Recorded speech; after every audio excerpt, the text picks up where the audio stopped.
It's absolutely wonderful to get a chance to have a moment of community.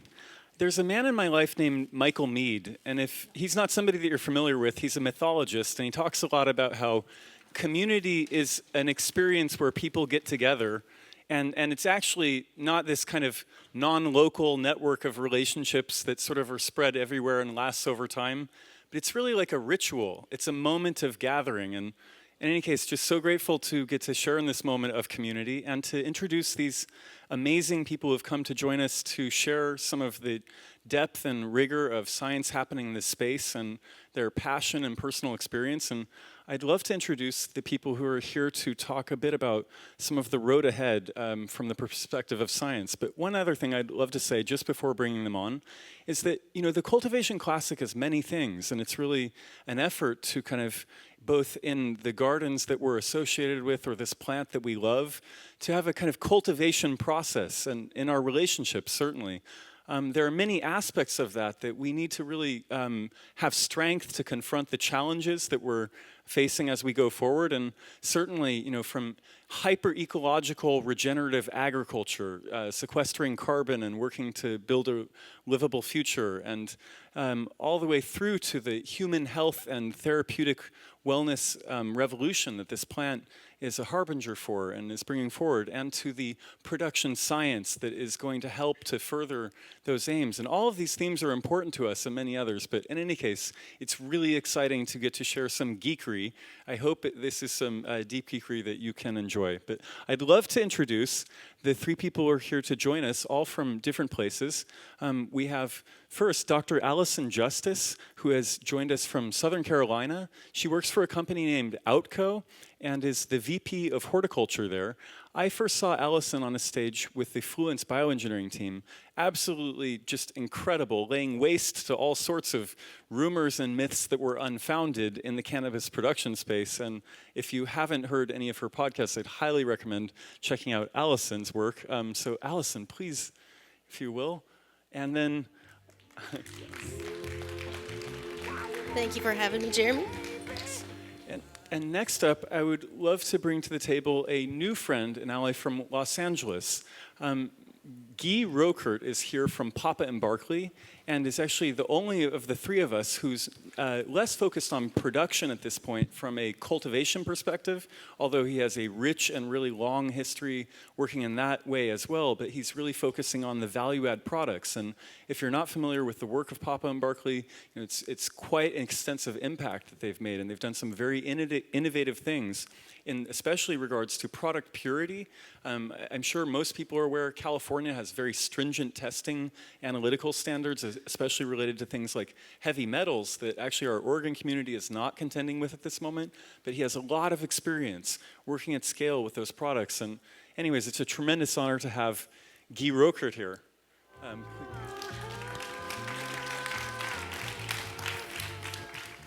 And then lastly, it's my great honor to be able to introduce to you somebody that has really inspired in a lot of ways notions about how somebody that has studied at great depth the toxicology and metabolomic perspective of cannabis plants specifically, and plants, who now is arguably associated with some of the biggest R&D projects that are happening internationally with plant production research, and is somebody who also grew up with no running water or power, who has lived in various places in the international community. And I think outside of all the science that we're going to be talking about, his core passion is really hand building a cabin that he's going to be chilling out in the off hours to gain some kind of balance in his life as he's pursuing this wild amount of science and development. And this is Dr. Lasse Schulze. He's here from Cronos.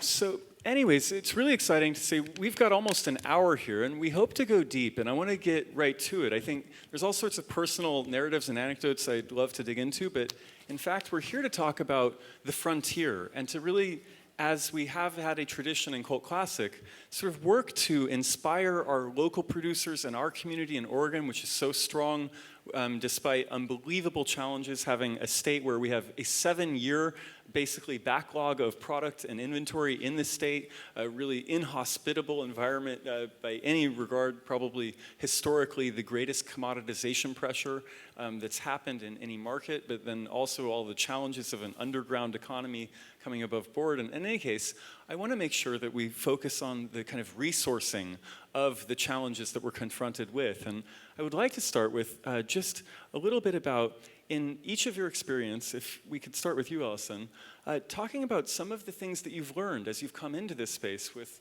the depth and rigor of your scientific training, and some of the commonly held myths that you see in cannabis that may well be challenged by virtue of bringing the sort of science and inquiry and methodology into this dialogue. Okay, well, let me see. Coming from an agricultural background, working with ornamental plants, we know very well just from years of data, what the plant needs in terms of nutrients. No matter the source, whether that's through organic fertilization or through synthetic, we have an idea for a healthy plant what these leaf tissue levels should be elementally. And so coming into cannabis, one of the biggest feats for me was to work through that because there's not much of a baseline as far as tissue analysis goes. Putting the notion to my growers that we don't actually need bottled nutrients. We can separate this into parts per million of all of the essential nutrients that the plants need, and kind of wrapping my head around. I see living soil. I see organic farmers, and the plants look absolutely phenomenal. They look like they have everything they need. And then I go into some of these very sterile indoor grows, which are using only synthetic fertilizers, and they look very bad. And so after having time in the cannabis industry, I've seen that that's not necessarily because the plants are grown with synthetic fertilizers. It's because we don't necessarily understand the basics or haven't grasped the basics of what we should feed a plant if we're feeding them only synthetic fertilizers. And so when you look at the bottled nutrients and you look what's going into the plant, the EC is just out of this world compared to any other plants, and compared to what you might be giving it in your living soil or your organic setup. And so the plants are struggling. The nutrients are there, they just can't take them up for one scientific reason or another, whether they're competing. And so, a good many of the indoor grows are not great looking because they aren't getting what they need because they're having a battle within the soil. And so, I think a lot of that notion comes from studies that were put out many, many years ago, because there are very few in terms of synthetic fertilizer. And, these plants were getting very high ppms or EC of different fertilizers, and we're applying that notion. But when you dig into the literature, these plants are getting it once a week, and we're feeding it daily. So basically, the plants aren't getting what they need. So I think there's a lot of R&D, a lot of exploration that needs to happen with fertilizing these plants properly in a synthetic sort of setup, because it can be done, and they can be produced, to be high quality. Neat. I would like to bring myself into the conversation before we move on, because actually at Prūf Cultivar, one of the things that I've had the great privilege of working on in the last year and a half especially, there's a woman named Meg Houseman, who, if you don't know, is like just an absolutely remarkable character, who's also an agronomist who has worked to essentially do one of the most consistent organic crop production methods I've ever seen practiced in a facility. Similar to what you've expressed, I've been in facilities all over the world at this point, and I tell you, there's a lot of sick, unhappy plants out there, and a lot of smart people gathered around it. And then I even think about in small scale, sort of the hydroponic store culture we're coming out of, a lot of secret sauce, which of course our goal has always been to dispel secret sauce and have a really honest dialogue about the challenges. But at Prūf, one of the privileges in my experience has been to see this process where we took about 12 different inputs in the organic media that we're hand mixing. We test all of those through a third-party analytical testing partner to validate that we're not just looking at label strength, but actually finding what the actual nutrition is in these different things. We also include some like Korean natural farming methods, like adding bokashi and worm castings, but ultimately quantifying those inputs was a very important starting point. Then hand mixing these things and doing the testing on leachate, the runoff, the testing on substrate, sending in bits of the media, and when we can get access to tissue analysis, which has actually been the most spotty part, triangulate between these elements and understand the flow of nutrition through the plant over time. I think that most people at this point, if you listen to people growing in Colorado say, if you're in a commercial facility, you just can't do it organically. It's unreliable, nobody knows quite how it works, and it's going to bring in other sort of vectors for pathogens. And at the end of the day, I was just desperate to prove them wrong. But I actually, as we started down this path, took a pretty big risk and had about 8 to 9 months of kind of bumpy road. But at this point, I can say that we can talk about a specific weight of 1 grade of dolomite lime being added into a media for a particular group of cultivars and talk about exactly how that correlates with late-stage generative growth having calcium available. And it's like, it isn't impossible, it's hard. It takes a lot of testing, a lot of thought and effort if your goal is to produce a pretty consistent outcome and baseline from the rhizosphere dynamics and the nutrition perspective. But I am really proud to say at this point, I see unbelievable, thriving, flourishing plants always, and that to me is actually the most fundamental part of having morale. When you're slogging and you're working long hours and it's hard work and there's politics and you're in this market and it's crazy, but being around healthy, vibrant plants is one of the most important things. In any case, Alison, I know also in addition to nutrition, that you recently spoke about some other parts of the industry that I think is really exciting stuff to hit. But I was wondering if you could share just a little bit more about what you see happening once a plant is harvested, and maybe how the community has in general perceived these processes and what you're seeing. Yeah, so for me, this is one of the most exciting parts. A lot of my work in grad school was in post-harvest, and so, we're looking at shipping millions of cuttings from, South America up to North America, and measuring, every metric that's involved in that, temperature, ethylene production. And the goal there is to keep this plant in stasis, where it can then grow roots and continue to thrive. And there's tons of research out there for, let's say, apples in post-harvest, and their goal is to keep them also in stasis. And there's certain metrics you measure for that.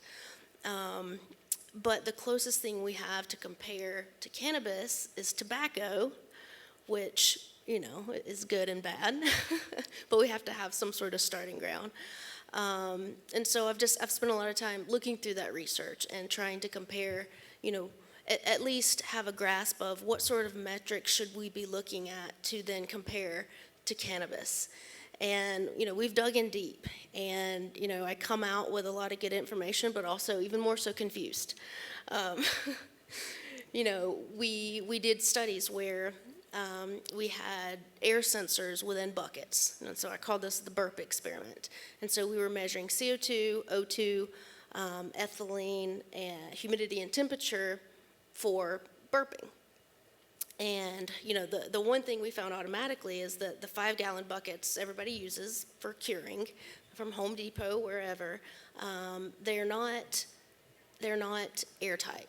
So basically, we had our curing buckets in the room with the processors. And so every time the processors would come in the room, you'd see the CO2 climb, even though the buckets were sealed.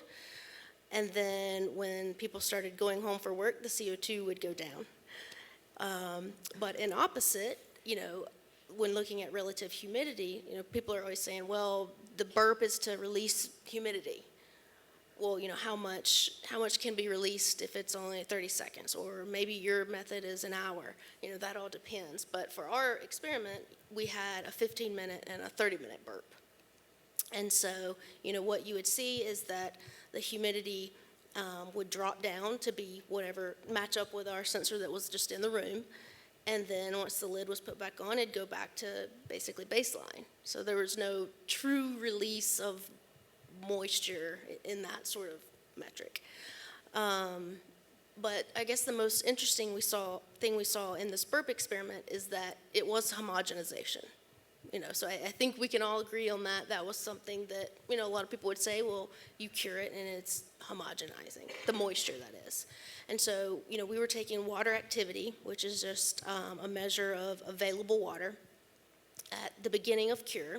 And so you can think about it as, the bud is a certain water activity on the surface level. That's the only place it measures. Well, after the 14 days, the water activity was higher, so there's more moisture.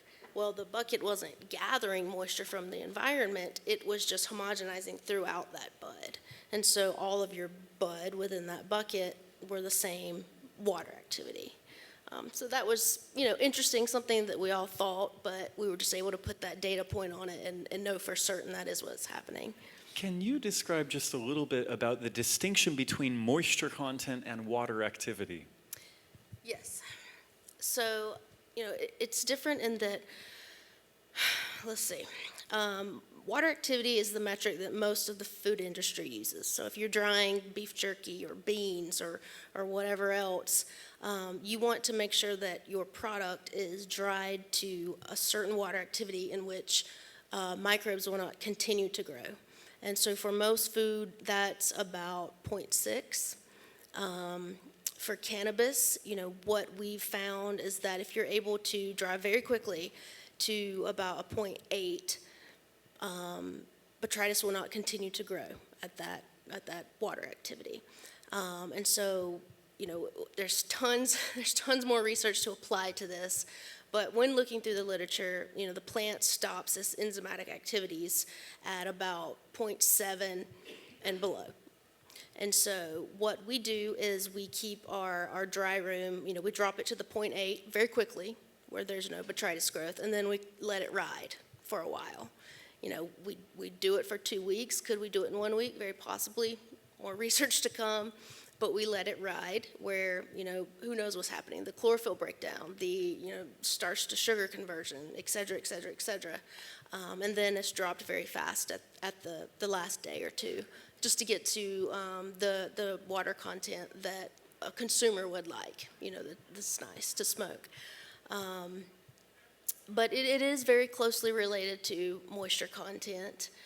Moisture content is the absolute value of water that is in that material you're measuring, where water activity is basically where the amount that is available for microbial growth. So even though that there's water there, it might be hidden within a cell and it's not available, if that makes sense. It does. And in Oregon, this is huge stuff because I don't know how many other people in the room lose crops routinely related to botrytis cinerea, but this is a consistent expression that I think really is an area of focus that needs to be, we have a lot of learning to do about, which, one more question. I'm just curious if you could shine light on where you think research and the tools of science will continue to help improve our post-harvest process. What sort of questions are the most important questions given all of the things that we don't know, whether it's the accumulation of ethylene or other things you've brought up? Oh, goodness. That's a tough one. There's a lot of scientists in the room who are going to go out and be hunting for these things. Absolutely. I think every bit of it has to be looked at. Once we do figure out, well, is ethylene good or bad? I don't even know that question. I do know that the plant, once it's harvested and it's in the curing bucket, it produced so much ethylene that my sensor was malfunctioning. I wasn't able to complete the experiment because it was just so much. Is that good or bad? Do we need to put ethylene blockers in the buckets, or is it actually doing something good to speed up one of these processes? So that one's one that, we need to jump on really quick. Do we need to look at it like tobacco, where is there some sort of fermentation process going on? I don't know. But what I do know is that, with hemp coming on board, there are universities across the country, University of Georgia, Clemson, that their researchers are finally able to get their hands on plants and really help us out with some of this stuff. They have this really expensive equipment that they can, point us in the right direction. So we got to look at it all. Exciting, and great point that as hemp comes online, suddenly you see academic resources coming into this effort, which, I mean, up until now, we're all in our own little weird private walled ecosystems doing the best we can to kind of understand these things. But really the debut of like proper academic and public benefit science is really just beginning. And anyways, those are great points. Thank you so much. Before we go on, do either of you have anything that you'd like to say about any of that content?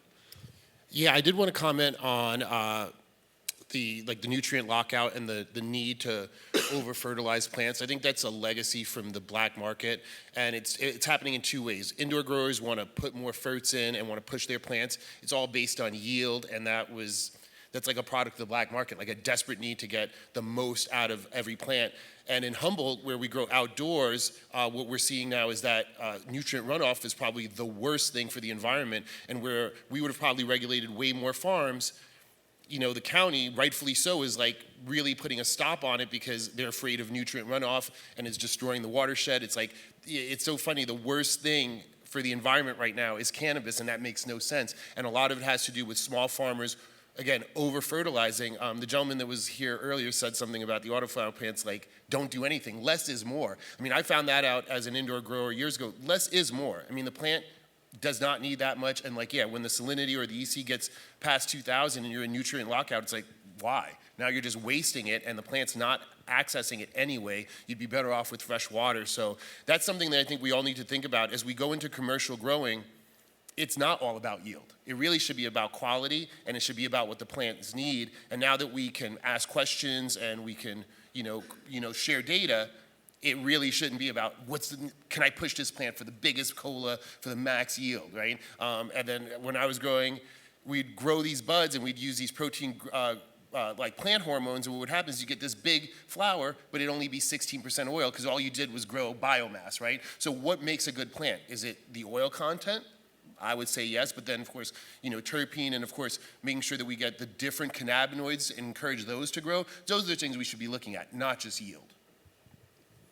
Yeah, I can also comment on plant nutrition a little bit. I like to see the plant and let the plant tell the story, what it actually needs. And Jeremy, to your point, having the nutrient analysis inside the plant, in the medium and in the effluent, and what actually you are fertilizing is incredibly important to understand what the plant takes out of your nutrient composition. These nutrients can be supplied organically or synthetically.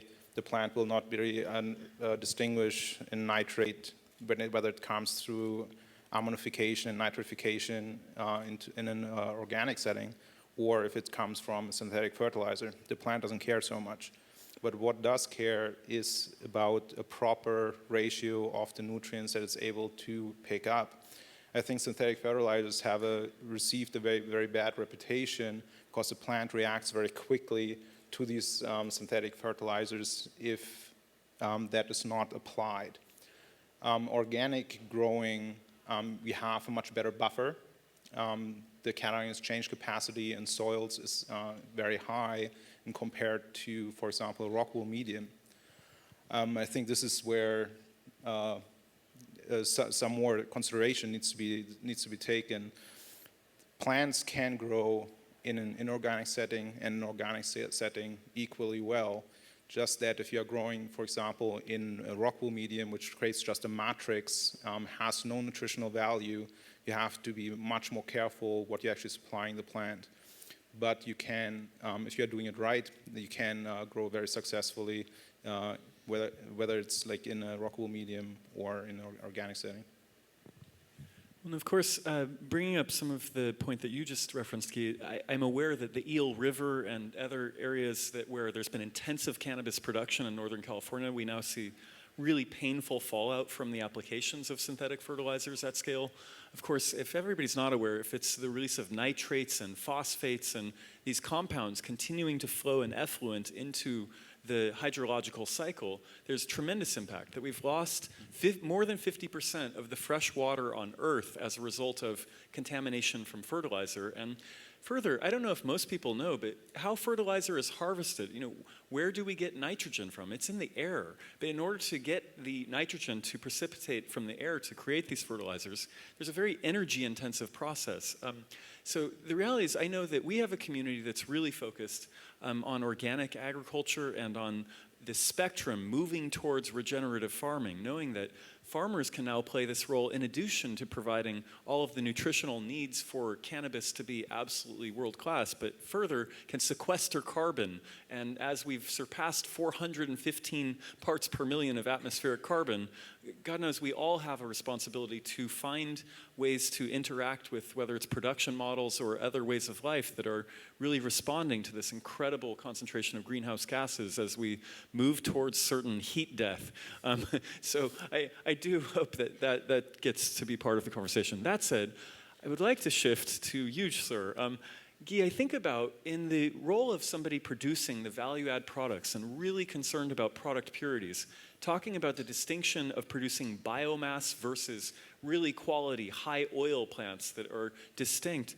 I'm just curious. I know that I'm really aware of current extraction methodologies and whether we're using supercritical fluid extraction and we're moving towards an EVFO, like an extra virgin flower oil, or using sort of whole flowers rather than trim, and trying to use both sub and supercritical or liquid and gaseous extractions to produce more of this whole plant phytochemistry.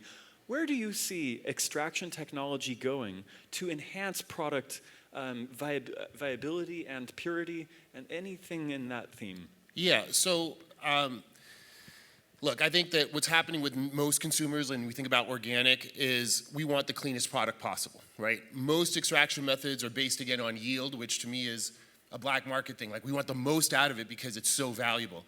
I think even here in Oregon, when you hear rumors that there's more cannabis than we need, so of course, right there, that says extraction should come from flowers and not trim. Typically, extraction used to come from from trim because it was not valuable, and that's what you did. But most of the active ingredient we're looking for is not the chlorophyll or the green matter, but the oil in the glands, and that's where the flower is, right? So what you want is the cleanest extraction method that basically is economically sound. As we grow more cannabis, you can have cleaner extraction methodologies. You don't have to use light hydrocarbon, which I should say I started that. I don't have a problem with light hydrocarbon extraction. As a good scientist, you can get clean medicine out of it, but it's really just a great extraction rate. Same thing with CO2, same thing with cryoethanol. I now am a big Solvent List proponent because while it doesn't have a high extraction rate, its purity is unparalleled, right? As it relates to the kind of plants and how we grow them, I'll use the hemp example. At our company, we don't say the word hemp. It's all cannabis, right? I appreciate that we have this CBD revolution happening, but we should be using the right cultivars. And if you have a cultivar that's been bred to have low THC, so that technically federally qualifies, that's awesome, but it should have great robust flowers and at least 18% oil by volume, because that's something that you can use a solventless extract or solventless extraction methodology to get pure, clean CBD. The CBD we see out here, it's like most of it is distillate, which suggests a huge chemical process. Is that necessary? It's because the cultivar just won't yield enough, so you have to use these processes. Going forward, we want to grow plants that grow great flowers, and sure, we'll use the trim for something. I hope we can use all parts of the plant. That's just great conservation. But as far as medicine goes, as far as consumable goes, all of it should come from flower. Not just the smokable parts, but every single product that's made, because that's where the oil is. As extractors, of course we want to do nug runs, which is what I think we used to call them in the old days, right? That's just what it should be. And if there's enough cannabis and if the price of the commodity is right, that's what we should be looking to do. And of course, I would then propose, if you have a lot of cannabis, why not get the purest method? Do we have to wait till cannabis is over-refined to say, oh, wait, no, we should go back to clean methods? We've learned that lesson in other consumer products, so why not start clean right now? Love it. Can you describe a little bit about the evolution of Solvent List process in your experience? Yeah.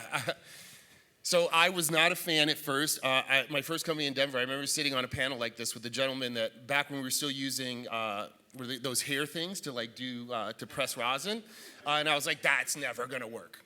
right? Well, of course, it's because I was still having a big black market mentality, like, well, that yield, it's just not viable, right? It's kind of like the extra virgin olive oil that, now I think that Solvent List is about the commodity price. The fact is, whether you're ice water hash, whether you're, sifting rosin and sifting keef and pressing that into rosin, whether you're doing a direct lipid infusion, whatever you're doing, it's not going to have the same extraction rate as a CO2 or a cryoethanol or a light hydrocarbon. So the price of the commodity has to be right. The cannabis, the flower product, has to be right in order to make all the other products down the chain viable. At our company, one of the things that we've done is just figured out how to use all of the plant, right? So of course, if you're not getting a high extraction rate, you need to be able to use different methodologies and applications to get different products, right? So you might dry sieve first, right? Then you might press, and then you might do a direct lipid infusion, all on the same input product, so that when the product leaves your shop, you have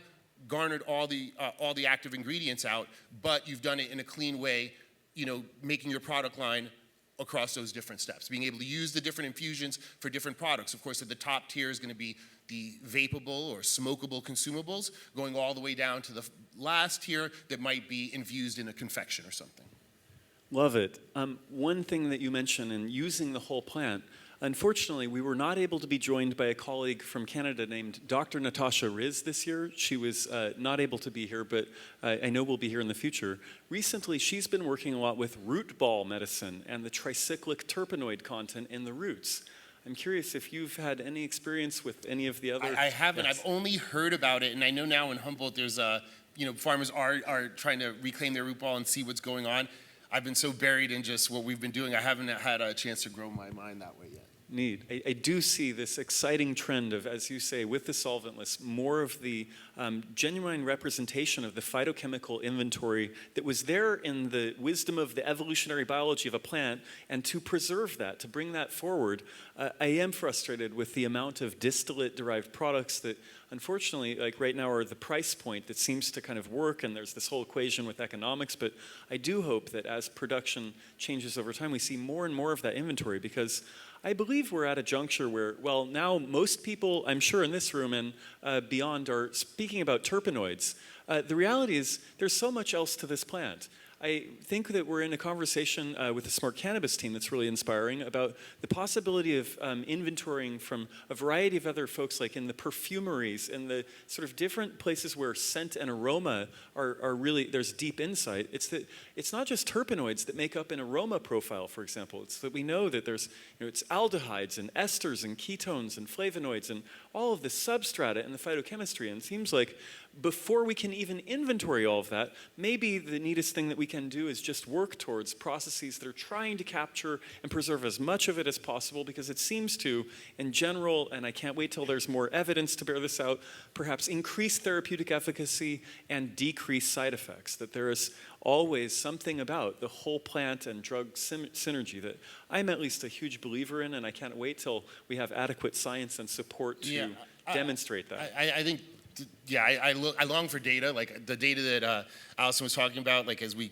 go down and we can see the difference between distillate and real whole plant tinctures, even if we can get to do tests, especially like even if it's just with CBD. But I think that we should all note that distillate disempowers the farmer because it's hiding the input product. And that's a key thing. Again, we don't need to make the same mistakes that other industries have made. Small farmers should be honored now, not 50 years from now when we realize that we made a mistake. And the best way to do that is force them to grow great flowers and extract those great flowers. If mistakes are made and you have to go to distillate, or especially on the CBD side, you have this agricultural hemp that should have never been extracted. It's great for rope, fiber, and everything else, but you should not be putting it in a waters machine to get CBD out of it. It's just not the right plant to do that, right? So distillate kind of makes it seem like big corporate farms, large-scale farms that don't really care about what the flowers look like, get cropped, processed into distillate, and then terpenes are re-added. That sounds so pharma-like, and I'm not particularly happy with the way farmers treated us. So it seems like we know the things that are wrong. Why would we make those same mistakes as an industry right now? Woo! Yes. Okay. I'm wondering if either of you have anything to say about this processing technology aspect of our conversation. Yeah, I mean, What we are doing, we are using supercritical CO2 in a very slow process, so we are not stripping out any sugars or chlorophyll in the way how we are processing it, and that allows us to avoid any kind of post-processing and winterization, which goes awfully close to the chemotypical profile of the original flower. I think it's very, very important to especially patients that are used to a flower product that helps with their specific ailment to have an alternative as an oil that is almost a one-to-one representation of the flower. From a medical perspective and being a scientist by training, it makes it very difficult to distinguish the efficacy of all these components, though, that are in a whole flower or in an oil product. So I think there's something that we can do. We should analyze data, acquire as much data as we can, and run like meta-analysis and create correlations, and I think the Cultivation Classic is helping with that, to understand what kind of composition of the cannabinoids and terpenes are helping with a certain ailment. And on the other side of the spectrum, I think it's equally important to understand what each component is actually doing in our bodies. And pairing that together will make us much better progress in the search for the plant and what it can actually do for the ailments that we are looking at and treating. Yeah, I want to just comment on that. That's the problem, I think, with cannabis and traditional medicine. Traditional medicine wants to look at each individual API and find out what it's doing, and that's the only way you can figure it out. Like, it's like, this does this next component does this, whereas whole plant or natural medicine or herbal medicine or Chinese medicine takes a different approach, and that's difficult because each plant and each strain is different. Each person is different, and so how can you say general things, right? Right now we talk about indica, sativa, we talk about some terpene profiles, but it's really stabs in the dark, right? This is a complex thing where you have so many different actives in one plant. Each individual is different. We don't know what all the actives do. We know there's a synergistic effect. There's resistance from folks like me to separate it into distinct distilled APIs. So I'm just articulating the problem. I have no idea what the solution is, because that's what I think that's what we're talking about. But yeah, we want to have this natural whole plant medicine because we know there's synergy there. We know there's something natural there, but we have no idea how we can make generalizations so that we could tell average consumers or laymen, here, this is what you need, right? We're just not there yet. There's just too many complex variables. So while I do think scientists need to isolate each API and do individual tests, that then I would like to be, hopefully could be correlated back to a whole plant medicine. So we could look at the whole plant, look at the APIs, and say this whole plant medicine will do this. Love it. Okay, on that, just riffing, in Europe, there is a standard called Nutriceuticals, which does not exist in the US. Here we have either a botanical supplement or we have a pharmaceutical drug. The distinction in a regulatory perspective is that on the pharmaceutical drug development, you have to prove that it will cause no harm by incredibly expensive clinical trials. On the other hand, we have a legacy at this point in the US of producing some really bad, crappy supplements that do not have the active ingredients or do not have the effects that people would be pursuing from a plant medicine. It does seem like there's some future where somewhere in between those, where we could actually have consistent inventory in a plant of the active ingredients and even be able to label and know what those active ingredients are, that would help to kind of broker a future that I think is a lot more inspiring than having this incredible paradox of either pharmaceutical companies controlling all of the real revenue creation and market share supported by health insurance and so forth, and then all of the craft farmers left out of that incredible dialogue when actually we have the ability to improve the people's quality of life really directly with the plants we're growing in our own backyards. There's a really revolutionary implication in that. But I always think that there's this interesting thing about something you said, Lasse, of a both-and approach. That sort of we are in the period of unbelievable discovery, but we're also in a room full of a lot of passionate people. And I know that in myself, I find myself tending towards kind of taking an extreme passionate view. And I do think right now there's this really healthy attitude about we need a both and dialogue. I think there's no part of this conversation that we shouldn't be inquiring into to try to substantiate what we know and to increase that knowledge, not just for us, but when we go, what we can leave behind. So really excited to hear more about that dialogue. I would love to focus on you, Lasse, thinking about your role in Peace Naturals and your care and passion for therapeutic outcomes. Oh, goodness, wait, there's actually two things I have to say. So important. I can't let these ones go.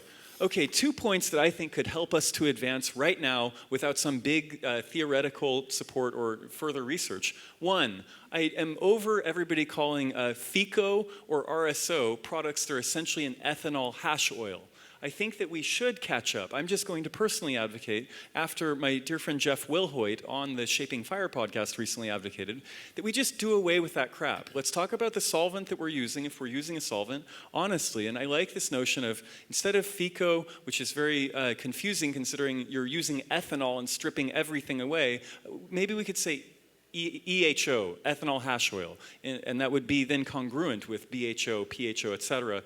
I just would like to advocate for that piece. And then secondly, no, actually, I'm going to leave the second piece because I know where I'm going to tie it in. Back to you. Lasse, what I know is that you have this huge passion for the plant changing people's quality of life and really pursuing, with a lot of resources and incredible science, the depth of insight about sort of some of the human health implications. And I'm wondering if you could share where you see research going in the future to continue to substantiate, from a both-and perspective, sort of the human health effect of this rich pharmacology that the plant is providing. Yeah, so what I liked with the stories that I like to bring also to the cultivation team and also our production staff are the stories that I'm hearing from client care. So we are hearing stories, for example, someone calling in, having insomnia for 40 years and being able to sleep the first time more than 4 hours a night. These are wonderful stories and show what kind of potential this kind of medicinal plant has. We have a lot to learn. We have to understand, with the tremendous amount of information we have gathered in the past already, what the whole flower product can already do and what can it treat. We have an entire catalog of information from questionnaires that we are handing out to patients that are giving us valuable information on the respective components that might be responsible to help patients. And that is important to keep in mind, and we need to run much more research in that area.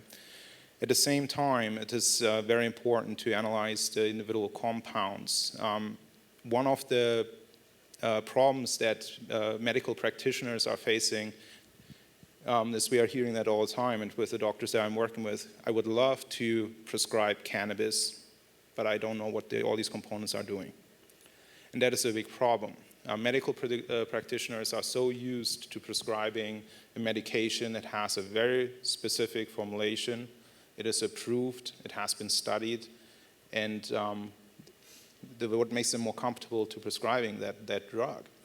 So in that sense, we have to conduct more research, working as a community also together. This is not something that a single institution can do or a single licensed producers can do.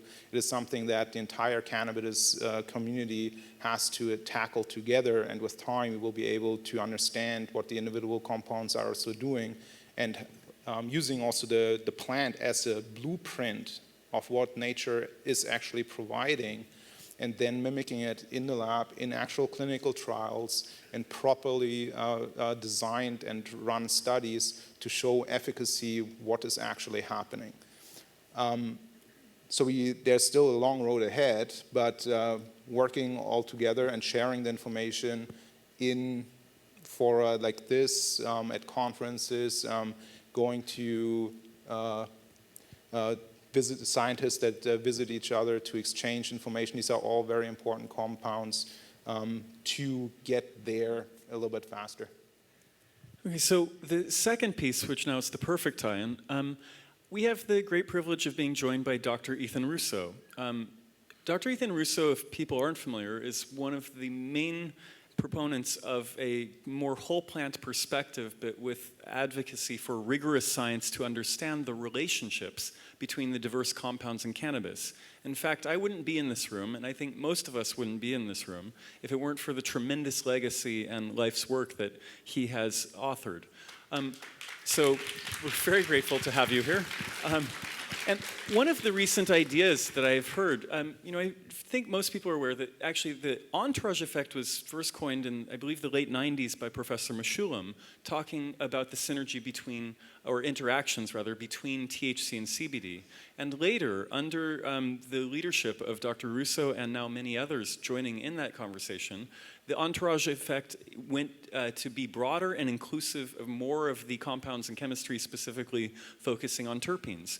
One of the recent evolutions, and this is back to a simple practical idea that is not mine, that I think is a brilliant notion, is shifting this dialogue from the entourage effect, which we've all seen this crap show, and it's like there's like a rock star, and there's these people that like follow the rock star, and it's like this like awful, like, oh no, your life is, okay. But that actually better than this entourage that follows around THC as the rock star, and a far more exciting, I think, worldview is this notion of the ensemble effect. I think it's time to just go forward. I would like to see EHO and the ensemble effect enter our vernacular, because this ensemble, you're not going to sort of be able to suggest that the viola player is more important than the cellist or the bass player and in fact, this is actually being borne out in research. We know, if you're familiar with Dr. David Marie, Didi has talked about these things in terms of THC not being the protagonist in the story, in particular therapeutic effects. Certainly Ethan and many others have described this, but in any case, I think how, as we deal with the ensemble effects, can we pursue research that deals with these relationships? Thinking about the classical pharma mode of having a single metabolite validated through double-blind, peer-reviewed clinical trials, and how we have this huge inventory, according to Lumiere, maybe 1,000 compounds in the plant. It could take us 1,000 lifetimes to know anything about all of these things if we're looking at individual variables. This is for the group. Is there any sort of methodology by which you see emerging to substantiate complex, more whole plant sort of ways to substantiate what is these more targeted therapeutic outcomes, these multivariable equations and technologies that might be useful as we approach this incredible complexity? Do you have any ideas about that stuff, Lasse? It's a very difficult question. Come on, solve it. We need this. But how I like to view biological systems is holistically. It's really important, the complexity that involves biological systems on a plant level, but also as humans. There's so many interactions with compounds that we are consuming that have an impact on our well-being. We have social interactions that have an impact on our well-being, and seeing how we are interacting with our environment plays into it as well.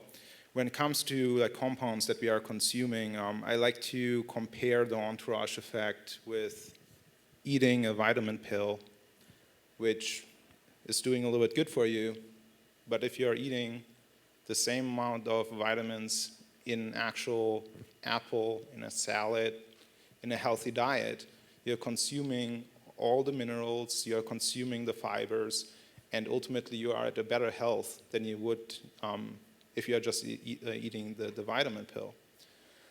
How or why the whole holistic view and the holistic health approach is better than consuming just a vitamin pill, this is a very difficult challenge that we have to address and research a little more detail. Yeah, this is a good one.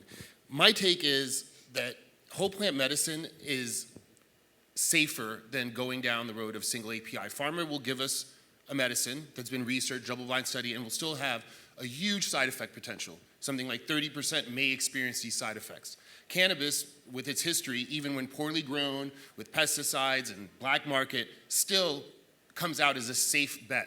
I'm a former US Navy vet, and that's a big thing for me. The things that we prescribe for PTSD are unconscionable. Whereas, kind of the safety, like, the concept of doctors being uncomfortable to prescribe cannabis, I can appreciate that because that's not how they were taught. However, before you give a vet some of these toxins that are literally can cause them to have suicide, you should just be prescribing cannabis because at the very least, while not understood, it's safe.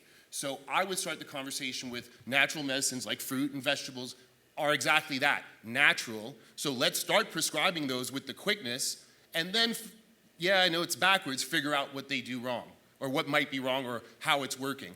When we think about cancer patients, as opposed to taking a bunch of opiates, I'd rather see them on a high THC tincture for pain management, which would increase their appetite and kill their nausea.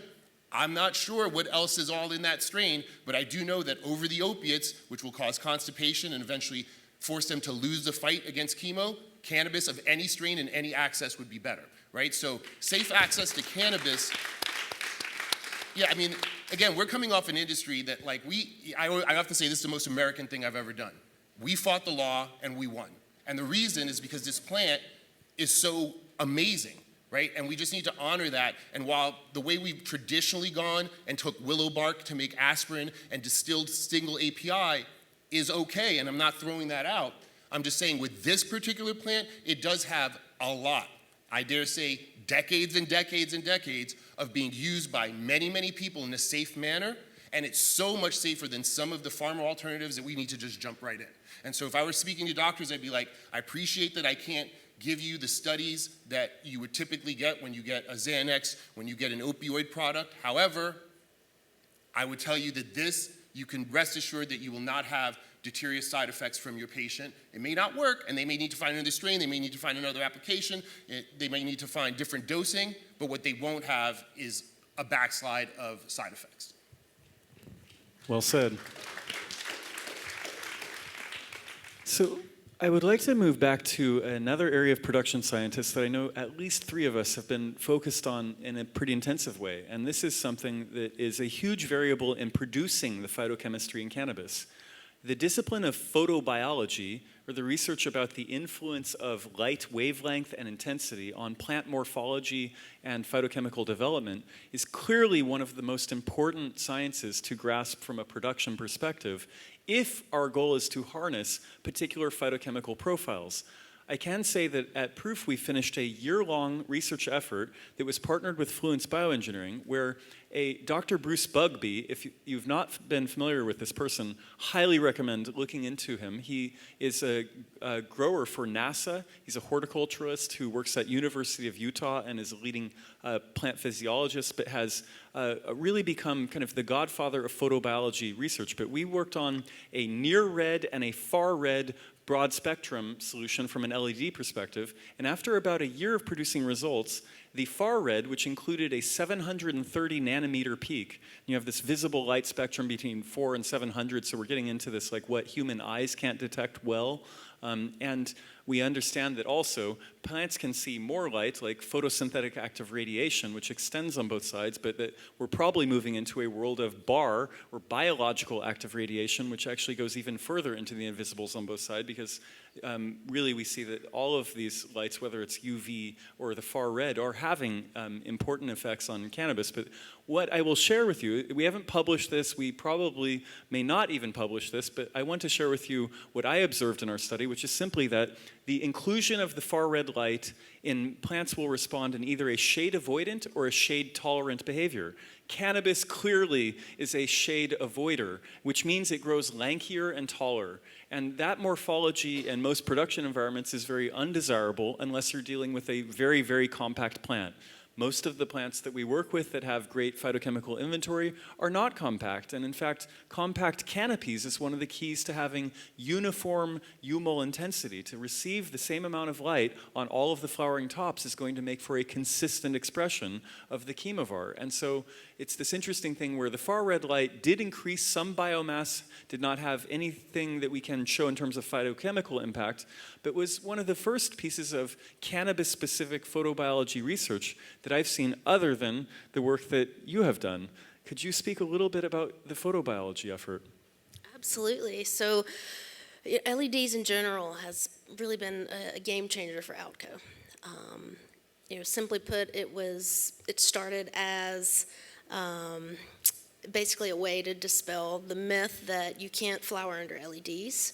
You know, everybody wanted to tell me that, and, you know, I really had no opinion one way or the other, so, you know, let's do a trial. Worked with Fluence, the scientists there at the time, and did some intensity studies, basically. And what we found is, yes, you can absolutely flower under LEDs, and that cannabis loves light. It loves a lot of light. So, you know, we made a fixture specifically for the study to be able to reach, you know, a ppfd of 1200, and, you know, we didn't tap out. Coming from other crops, I thought, well, this, you know, these plants are going to get burned, there's going to be problems, and there are some cultivars which, you know, morphologically they might look a little funky under the really high light, but if you're extracting and you're looking for yield or basically secondary metabolite concentration per square foot, it is a good thing. But the other biggest conclusion from our LED study was, well, you know, in our county, they prohibited us from expanding horizontally, but we had really, really tall ceilings.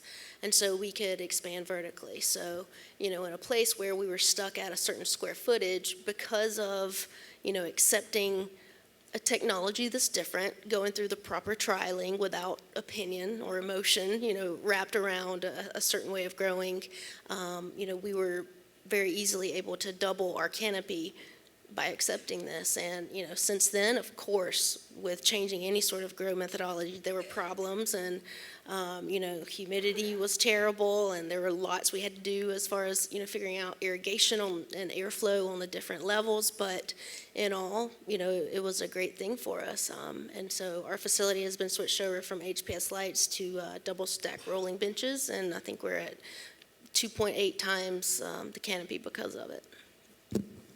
Amazing.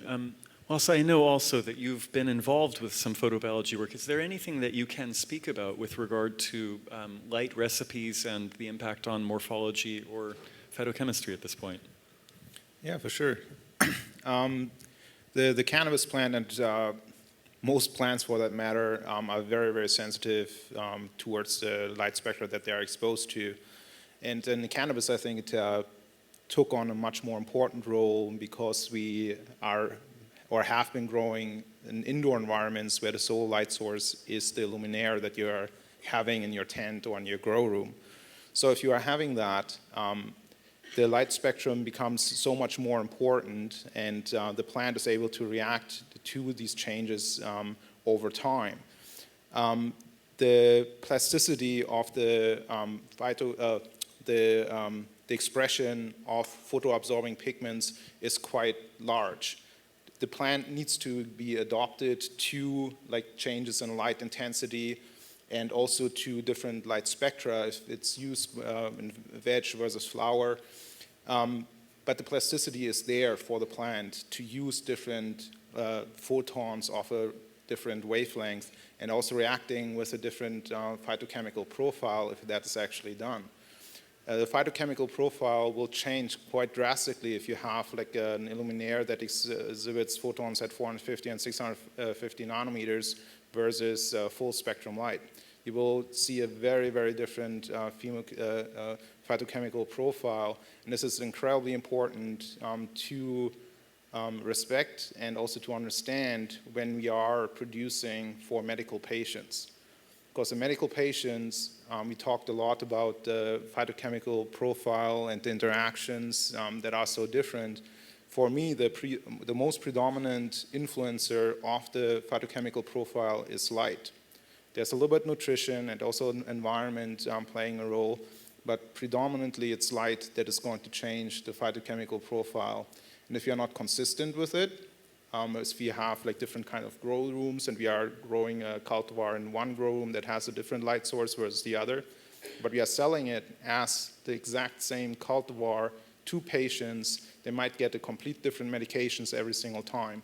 And it's something that we as growers, we have the responsibility to be cognizant of that so that we are providing patients and end consumers with a more consistent and clean product. Love it.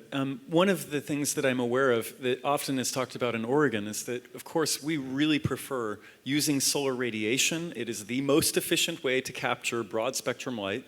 It is, however, quite variable. And one of the remarkable things is, like, there are many things that this plant is doing. Of course, one of our passions is about serving these therapeutic outcomes or making consistent product qualities for the value-add products. But in any case, if we are caring for patients, it is clear that at Prūf I had in Light Diet A a combination of double-ended high-pressure sodiums and plasma lights, ultimately a chemovar that was producing 2.5% terpenes that was dominated by myrcene and limonene, and then the exact same chemovar, the same plant that I had a cutting of in a different environment under a broad-spectrum LED fluent solution, had double the output of terpenes and had a different composition of the terpenes. So rather than the myrcene and limonene, now terpinolene and caryophyllene.